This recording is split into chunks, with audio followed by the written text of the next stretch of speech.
Hello, welcome to A Bold and Distant Future.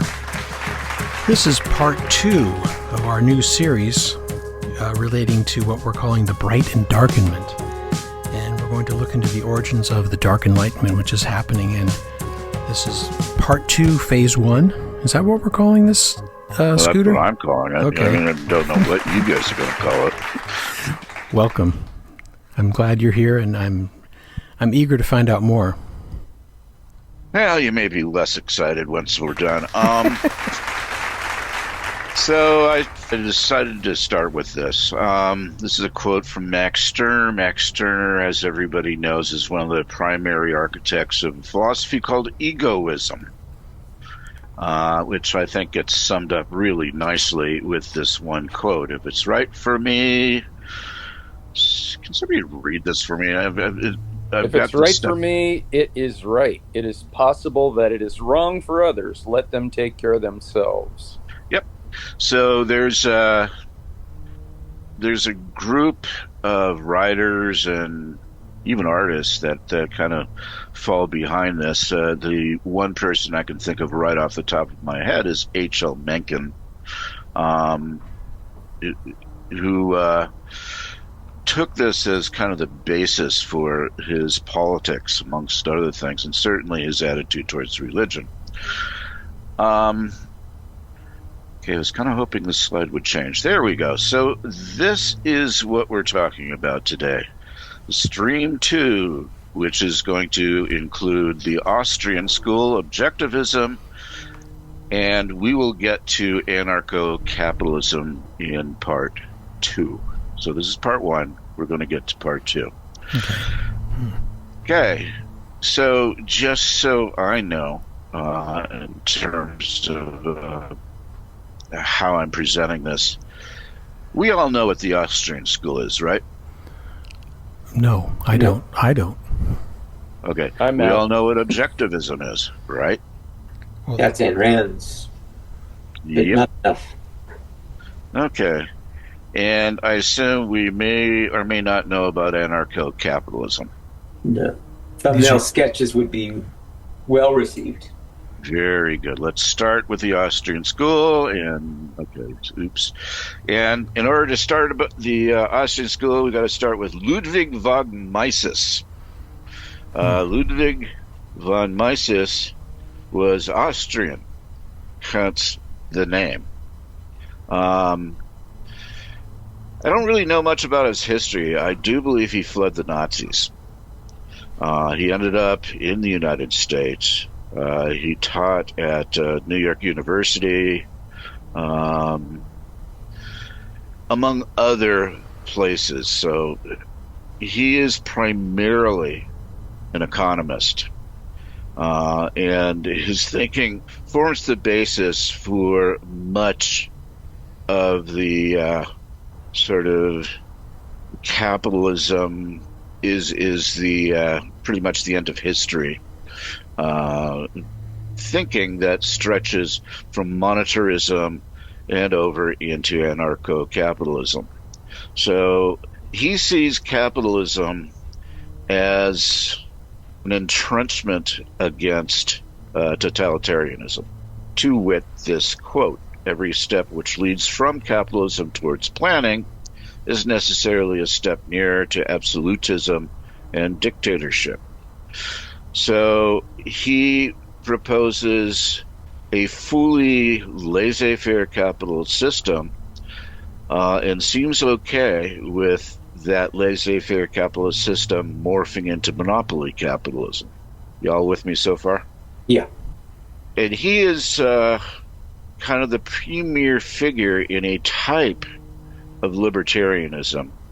In fact, the anarcho-capitalists, to whom I'll be referring repeatedly, have as their primary educational institute something called the Mises Institute, named obviously for this guy, and they are represented in the Libertarian Party by the Mises Caucus. So this guy plays a huge role, and by dint of Mises, the Austrian school plays a huge critical role. in their thinking and how they develop both their economics as well as their ethics. And I'm going to probably be focusing, I am going to be focusing on ethics over and above economics in this presentation. So he's highly critical of governments running amok and over, it could be Republican or Democrat from the American point of view, right? I mean, does he make a distinction there? Well, I don't think he considers himself a conservative. Okay, interesting. I think he considered himself kind of above and beyond that left-right distinction.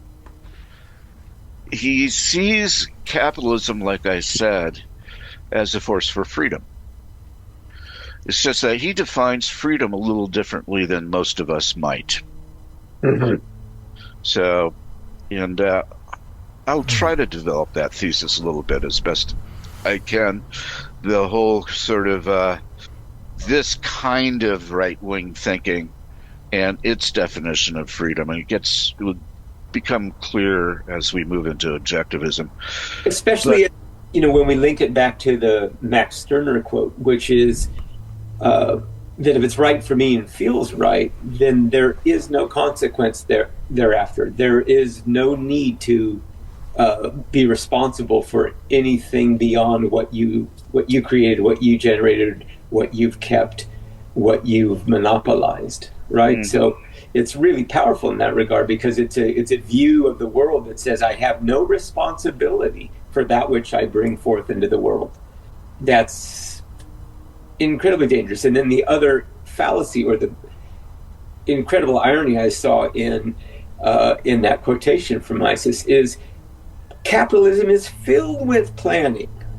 Its desire is to dominate the market.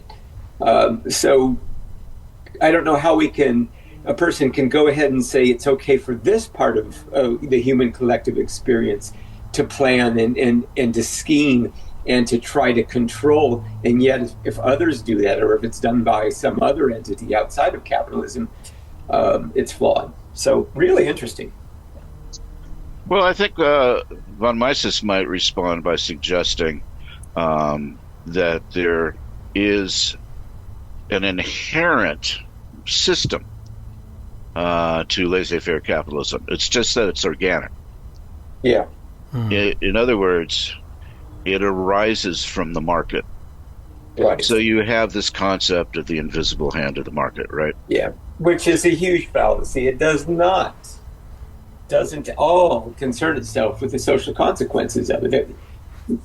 Well, the social consequences are inconsequential. Yeah, exactly. Utterly irrelevant. Yeah. Mm-hmm. And any social consequences will be kind of rubbed out by the operation of the market. Yep, exactly. It leaves open a question: what if you can't participate in the market? Yeah. Which is happening more and more these days. That gets answered. That does get answered. It's not an answer we're going to like. Yep.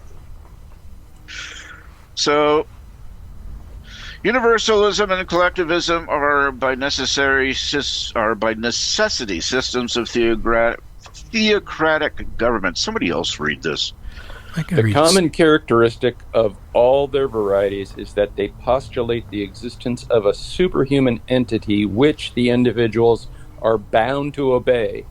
What differentiates them from one another is only the appellation they give to this entity and the content of the laws they proclaim in its name. The dictatorial rule of a minority cannot find any legitimation other than the appeal to an alleged mandate obtained from a superhuman absolute authority.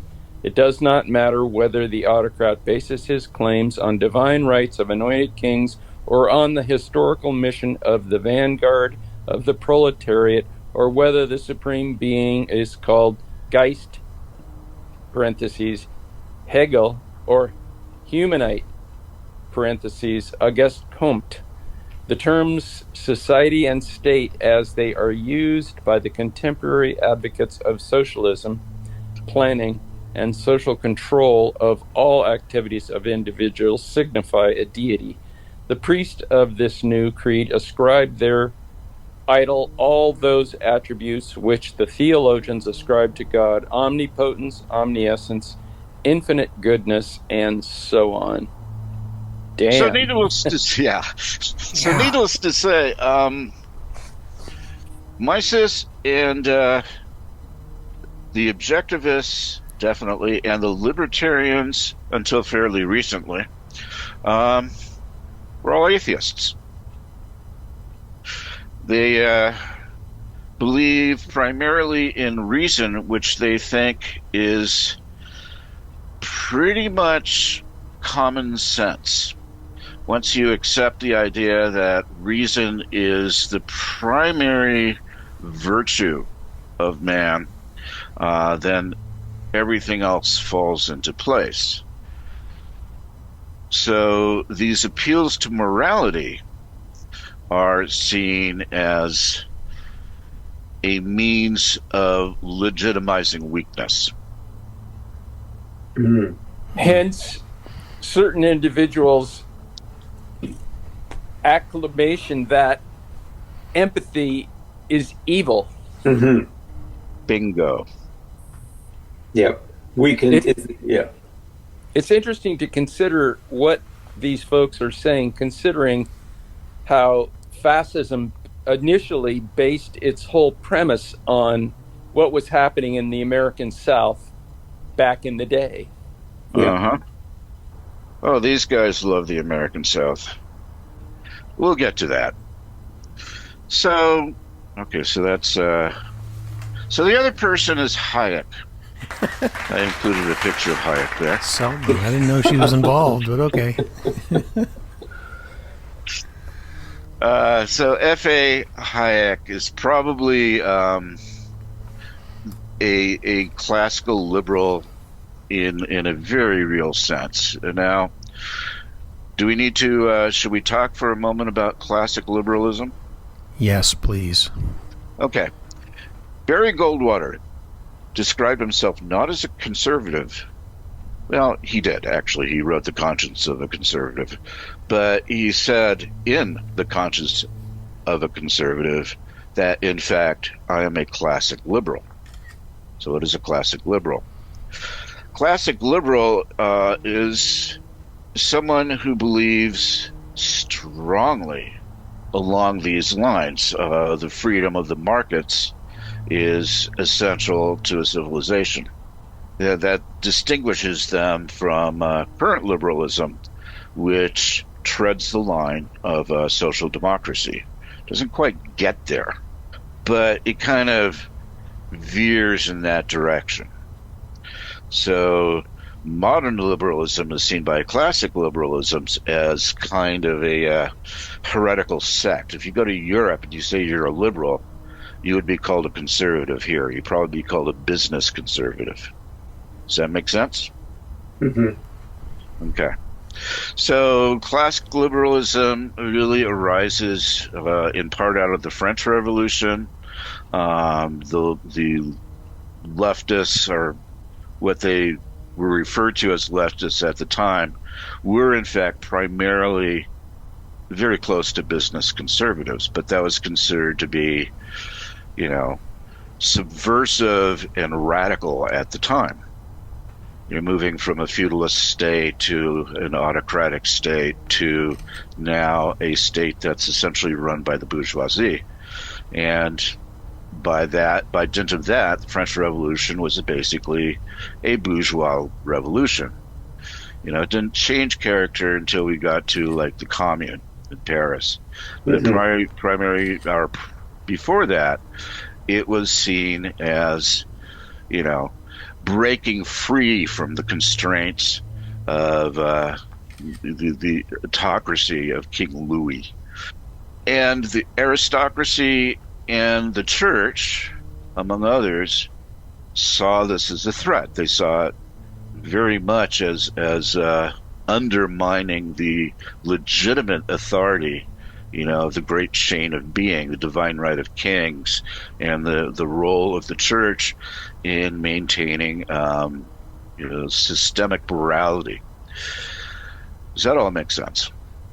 Mm-hmm. So Hayek comes out of this school, and then he reacts to fascism by reference to the school, and he sees communism as kind of a sort of tributary from fascism.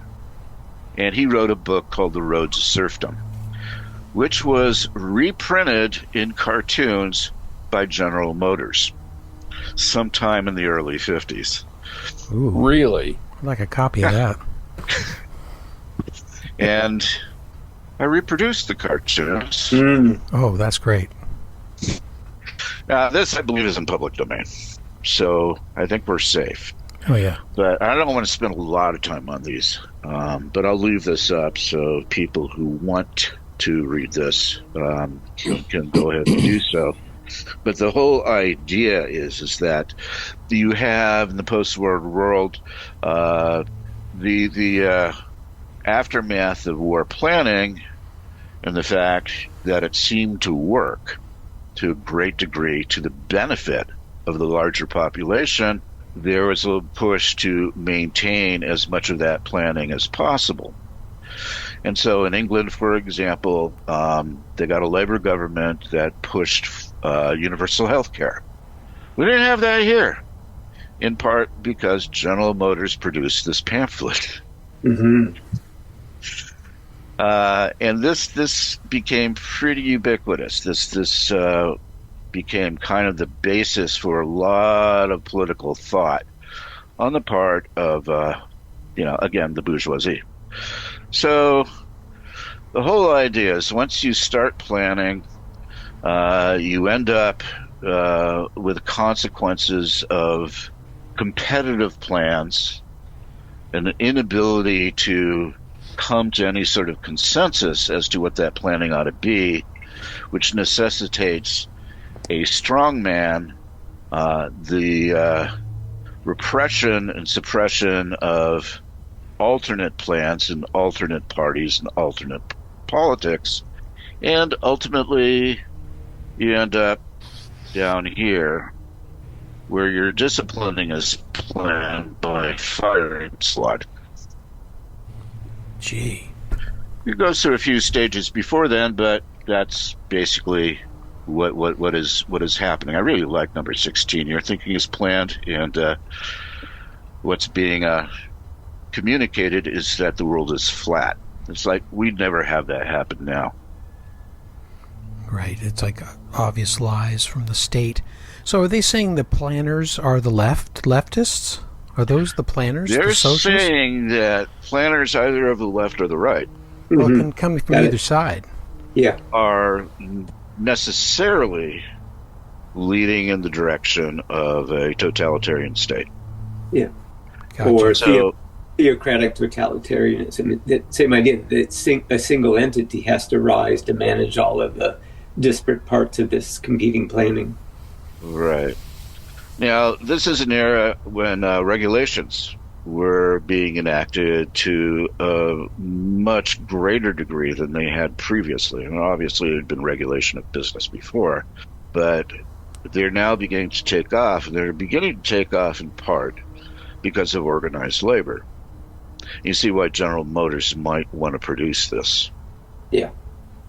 The threats were perceived as government, labor rights, and other rights that would somehow or other diminish big business as a player in general society, and definitely cut into their profits.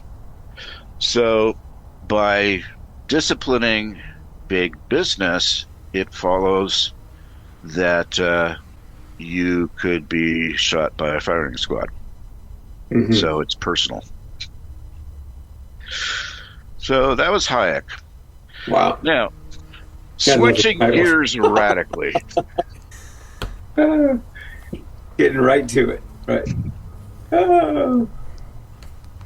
John Galt. Does anybody know who he is? Who is John Galt? I don't know.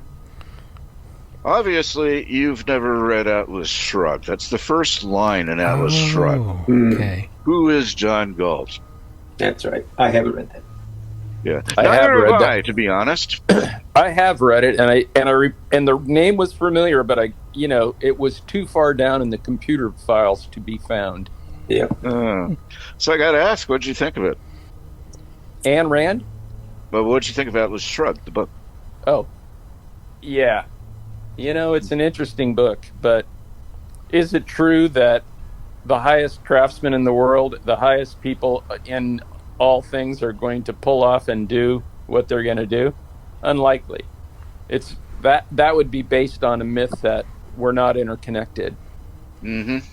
So the name of the book, Atlas Shrugged, we all know what that refers to, right?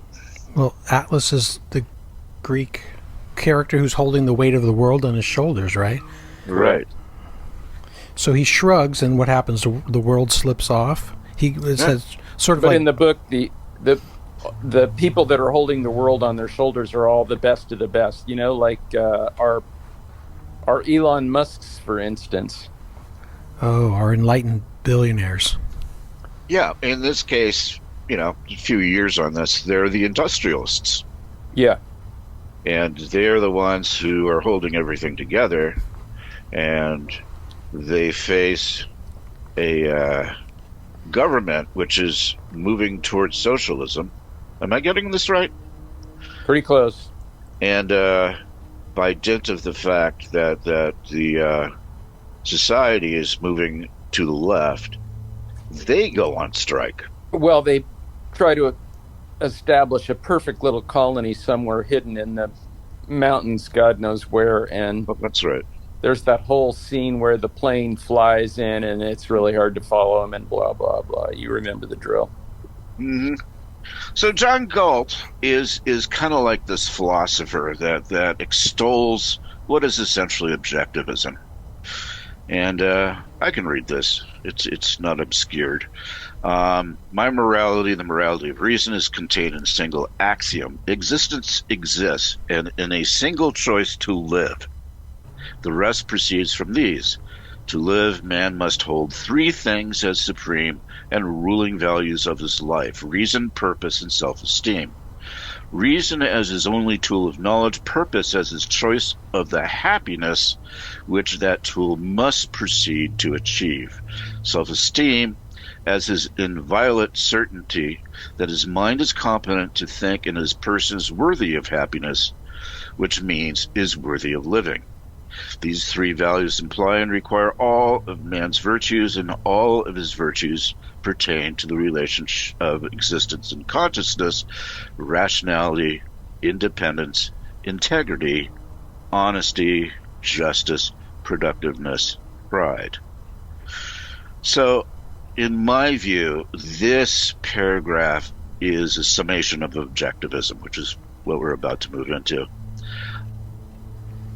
Objectivism is a big system. I can't, it would take more than half-hour episodes to even begin to develop into it. They have their own epistemology. They have their own kind of theory of philosophy. It even gets into aesthetics. It's huge. What I'm kind of looking at now is ethics, particularly as applied socially. So this is from a speech that happens at the end of Atlas Shrugged, when John Galt goes up on a mountain, correct me if I'm wrong, performs the sign of the dollar sign, and then proceeds with a speech that you can find on YouTube. It's 3 hours long. Whoa. So objectivism comes directly out of Ayn Rand's books and her writings. Is that where it's coming from? Is she wasn't a philosopher, she was more of a novelist? I don't want to get too far we can afield. look into her history. It is an interesting history. Yeah. But I would say Atlas Shrugged is the Bible of the objectivist movement. Quick aside. Well, my son was working up in Lake Tahoe. He had a compatriot, a colleague, who is a fervent fundamentalist Christian, but carried two books with him wherever he went. He carried the Bible, and he carried Atlas Shrugged. Interesting. Yeah. So, what's the name of this cop? Somebody remind me. South Park? South Park? I don't know. Police South guy? Park, yeah. I couldn't remember his name. Anyway, so there's this episode where it turns out he's illiterate, so he goes back to South Park Elementary. He learns to read, and then he comes across Atlas Shrugged and decides that reading was the worst decision he ever made in his life. And there's this... And then there's this quote from Dorothy Parker. Atlas Shrugged is not a novel to be tossed aside lightly. It should be thrown with great force. So there was pretty immediate reaction against Atlas Shrugged when it was published. I guess that around the same time, right? Dorothy Parker and... Well, yeah, she read, or tried to read it anyway. Right. There was both ends of the spectrum. If you know what I'm saying. There were many that thought, wow, this is it. And there, on the other hand, there was like many that go, yeah, this is, as it states here, it should be thrown with great force. So, I thought we could read this together. Again, I've got issues. So, why don't you guys start and I'll join in wherever the screen is not obscured. I gotta figure out why it's doing this. The position of primacy of consciousness over existence is obviously wrong. Consciousness is obviously wrong, period. Consciousness is the... Oh, there's no punctuation. Okay. Don't even try. Consciousness is the faculty to observe existence. In order to observe existence, it must be already there. There first, that being existence being there first, otherwise consciousness is existing first before anything, including the consciousness, could exist. That is a contradiction and therefore a false thing. Such a floating consciousness is only conscious of itself, which fails to meet its own definition. Further, if you even wanted to define consciousness to be only conscious of itself, somebody pick up there. Which is already a concession, because then we are not really talking about conscious anymore itself. We would be an existent, but that means we are back to consciousness being the faculty to observe existence, which leads back to existence, has to be there first before the consciousness of a consciousness, only conscious of itself, and not yeah, and not because of virtue arguing you presuppose you are conscious of argument, and that the argument taking place exists. The whole position of consciousness having primacy over existence is a load of malarkey. As the great Joe Biden once said, you can find out how the question of metaphysical primacy applies to economics by clicking the link above or below in the description. Those who are parasites do not sustain their own survival. They live off the destruction of others' productivity. But man is a living organism. Life can only be through actively producing its means of survival. If it fails to do so, it dies. Only value can come from life. Go on. And therefore the correct values man ought to hold must be in accordance with the nature of living qua man. What's that? Qua man. Living qua man. Living qua man. That is those conditions necessary for the survival of a man. It is possible for men to choose to be a parasite and to go on doing so, but they are immoral in doing so. So man can only properly survive by acting in his own self-interest. Is to act for self-destruction. Therefore, man must not submit to being sacrificed to others' whims, or to make others submit to his whims. There is nothing moral about a duty to your fellow men. Such a world of only altruistic men only live for others. and those others either only live for others or for others to live for them, which is just paradism. Again, such a world is a circle of suffering where the only beneficiary are the parasites who did not earn what they reap. Any questions? Yeah. What is that a boiling down from? What is that kind of relating to? To Atlas Shrugged? I put the source. Oh, I see. Below Okay. that URL, YouTube. It's about essentially objectivist ethics. And you can see, in those last couple of lines, pretty much a summation of their sense of a shared humanity. It's kind of a brutality about anyone who can't pull their own weight. It's just a very cold view of, Biofuel, brother.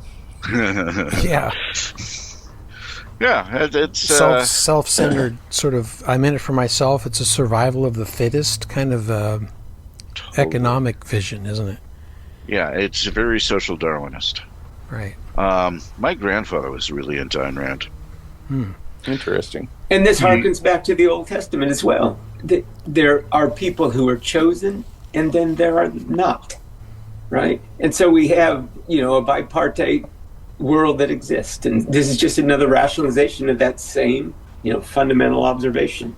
It's that with a rather deep twist. Yeah. I mean, chosen people have the Ten Commandments, and part of the Ten Commandments is the treatment of the poor, the weak, the stranger. Right. And this has nothing but self-perpetuation, self-advertisement. That's all it is. Yeah. The thing is this: Ayn Rand objectivism is big. Yeah. It is huge. Because it provides such comfort to the powerful adhere to it. Yeah. And as I say, it's a complete system. You can get drunk off this. Mm-hmm. But it is definitely part of the consciousness of, our economic elites, certainly. Mm-hmm. And if you go to the right bars, you can hear variations of this. Great point. Yeah. And certainly, it is definitely part of what's been driving the GOP since 1980. Right. So, this isn't, I'm not quoting, I am quoting Ayn Rand. Never mind. A society that robs an individual of a product of his effort or enslaves him or attempts to limit the freedom of his mind or compels him to act against his own rational judgment is not, strictly speaking, a society, but a mob held together by institutionalized gang rule. Such a society destroys all values of human coexistence, has no possible justification, and represents not a source of benefits, but the deadliest threat to man's survival. It follows that if the government's violation of individual rights is egregious enough, that the government is illegitimate and should be abolished. So they're saying if we help the poor, the needy, those who aren't making it on their own, that's a threat to us as a society as a whole. We should just let them wither and die alongside the road and just keep on going. Is that the kind of wow? And what is the threat? The threat is you're limiting our freedom. And how many times have we heard that sanitized, superficial definition of freedom being parlayed by the right since 1980? So democracy has been understood to mean unlimited majority rule where the populace can vote to have the state do anything at all. Given an understanding of why liberal democracy is justified, one should see clearly why unlimited majority rule is inimical to human well-being. If there is no constitution to limit the government can do, the government can infringe upon individual rights and thereby defy its fundamental purpose. For example, without a framework of constitutional limits, the majority could legally execute or exterminate any minority it chose. This populist form of democracy is incompatible with objectivism. Now, for the sake of fairness, this particular author, this is not Ayn Rand, by the way, this is somebody else. I think he's talking about Trump. This is a fairly recent article. Yeah. But he goes on to say, democracy is used by others to mean social democracy or egalitarianism. This political perspective advocates not the protection of the right to life and its derivatives, but the equality of outcome. We've all heard that. Right. It regards disparities in innate human ability and wealth as impediments to be overcome by colossal government interference. In order to equalize outcomes and overcome differences in ability and talent, social democrats advocate the redistribution of wealth, the provision of social services to the needy, and forcible discriminatory hiring and firing practices. Some social democrats even advocate censorship. I don't.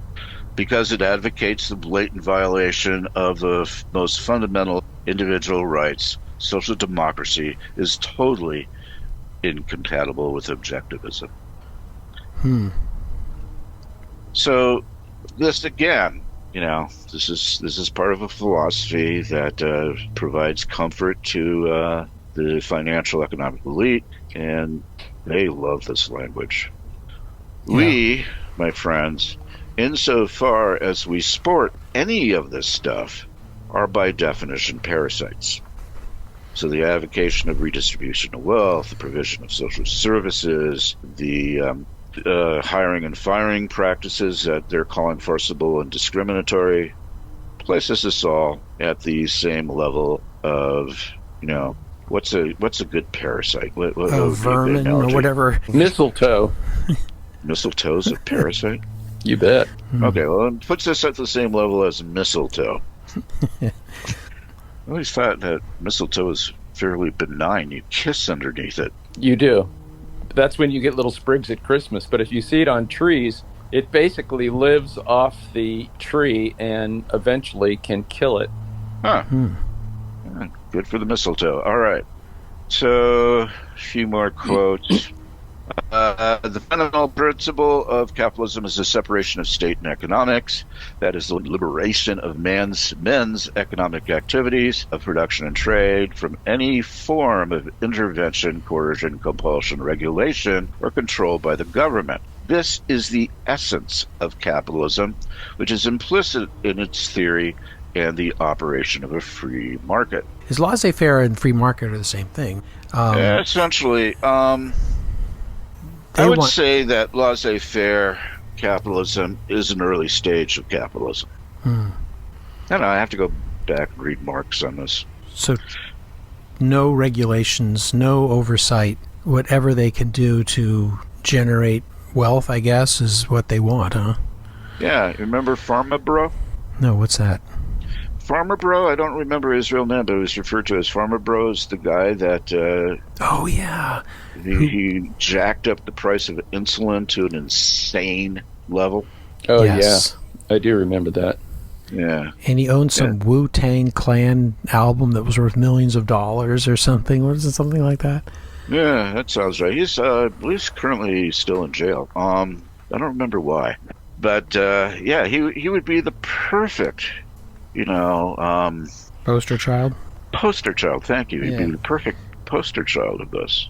My views on charity are simple. I do not consider it a major virtue, and above all, I do not consider it a moral duty. There's nothing wrong in helping other people if and when they are worthy of help, and you can afford to help them. I regard charity as a marginal issue. What I am fighting is the idea that charity is a moral duty and a primary virtue. And now she gets into something I find really interesting, which is her absolute antipathy towards altruism. And to me, this is where it gets fascinating. If it is altruism that has corrupted and perverted human benevolence by regarding the giver as an object of immolation and the receiver as a helplessly miserable object of pity who holds a mortgage on the life of others, a doctrine which is extremely offensive to both parties, leaving men no choice but the roles of sacrificial, victim, or moral cannibal. The proper method of judging when and whether one should help another person is by reference to one's own rational self-interest and one's own hierarchy of values. The time, money, and effort one gives or the risk one takes should be proportionate to the value of the person in relation to one's own happiness. Go on. I'm sorry, that's just a closed loop of reason. It doesn't encompass or embrace or understand that there's something infinitely larger than the human experience.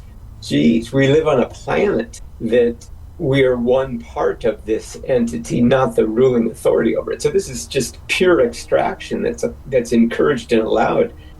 I think it's a really good way of putting it. Yeah, it's so short-sighted and so limited in its view. My gosh. But I love how you presented this. It just hits it right on the head, but also then it's almost as though I love that idea that the giver is an object of immolation, that somehow, well, who puts himself in that position, right? To where there's some action or disregard for the person who has that level of wealth and has accrued so much of the resources of the world. Yeah, it's really interesting. That hits the nail on the head right there. The accrual of resources. Yeah. They don't take into account the fact, let's just use, I forget the name of the copper mine. There's a school there that we were almost going to apply to. The copper mine has stripped copper out of this mine in South America for decades. They have hopelessly polluted the water systems in the area with arsenic, and yet they pay the locals, like $2 an hour. And they don't consider the environmental damage. And this viewpoint completely disregards those people and that extraction and the taking of those resources at a market value that is well below what it's actually worth when you consider the rest of what's going on. And that is occurring everywhere in the world, absolutely everywhere. Yeah. Well, those people, are not proportionate to the value of the person. Considered in relationship to one's own happiness, is the risk is disproportionate if one tries to help them. Mm-hmm. So her niece, this one time, I see this, asked her for $25. This is back in the 30s where $25 actually meant something. Actually, maybe been the 50s. In order to buy a dress. She wanted to buy a dress. She didn't have the money.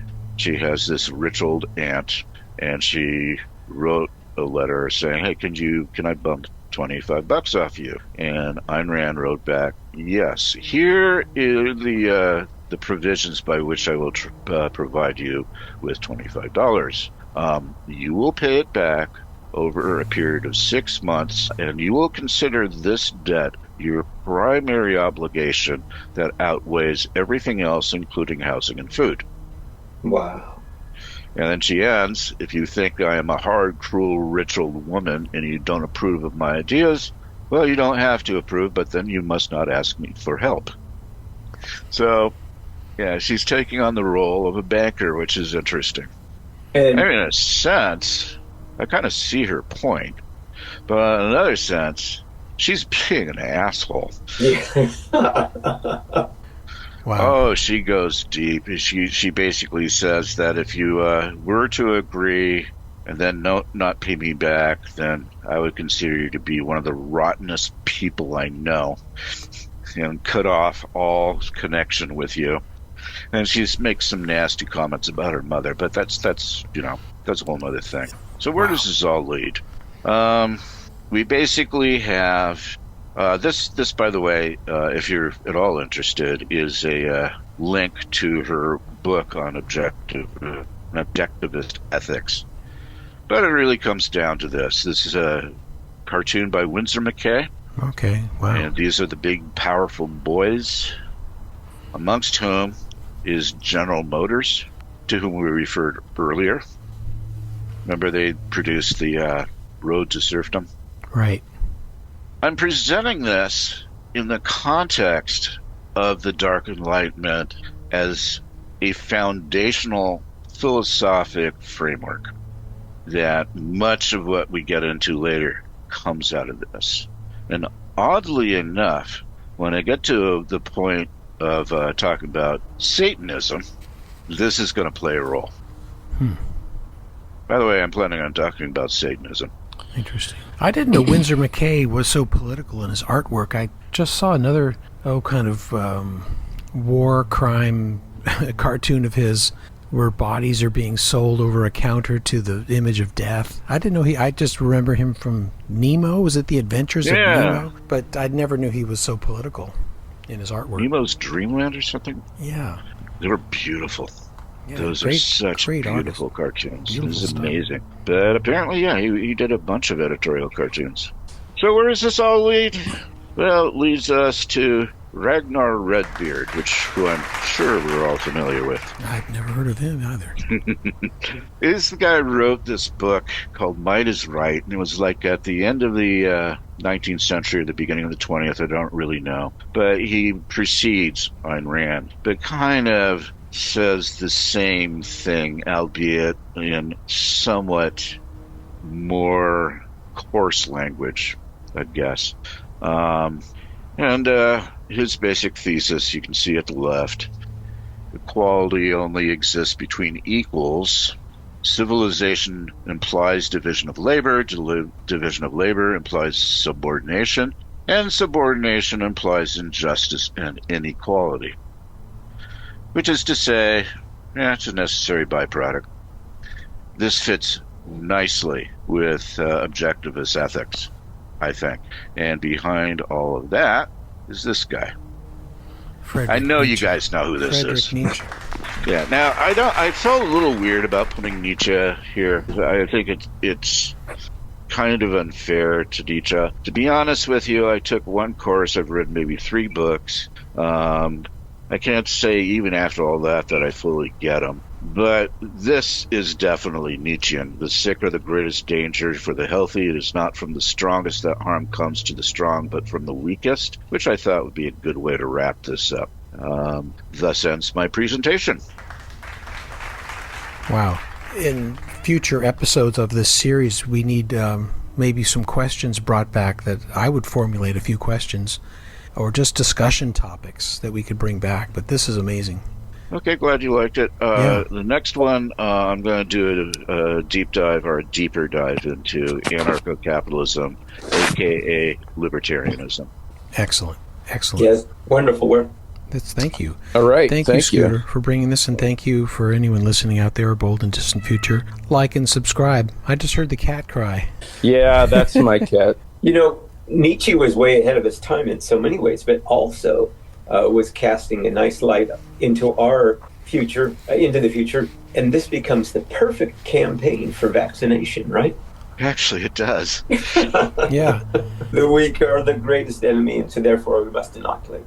The other, I think, Roy, you said a great thing to bring topics and questions, because what was so resonating in my mind as you were walking us through this is the power of each of these individuals to be total dictators or totalitarians in their workforce.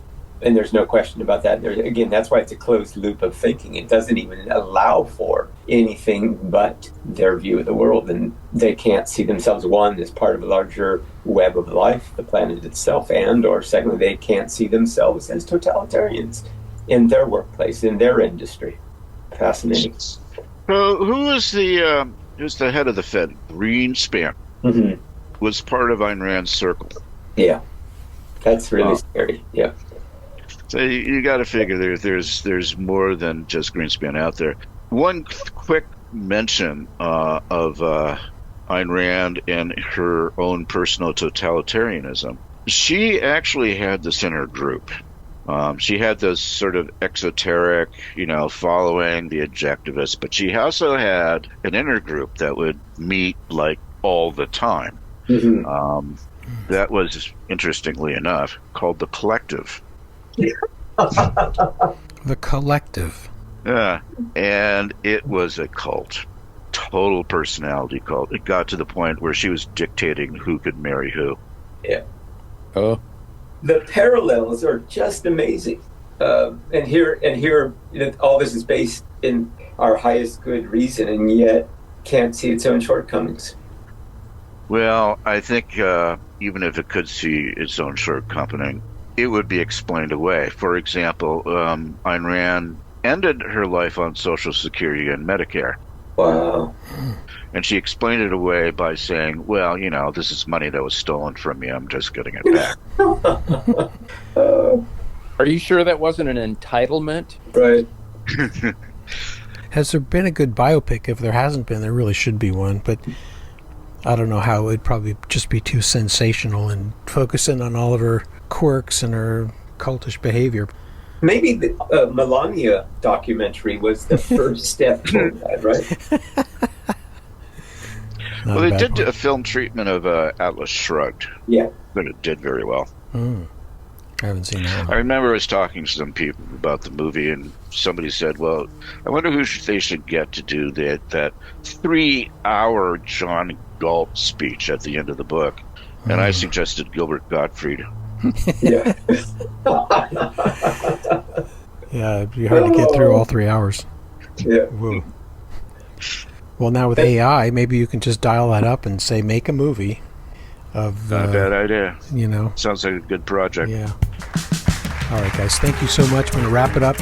And look forward to the next one whenever it comes. Take your time, but every other week, whenever you get to it, we're ready and geared up for the next installment of the Bright Endarkenment. Thank you, Scooter. Yeah, thank you. You got it. All right. Wonderful. Indeed.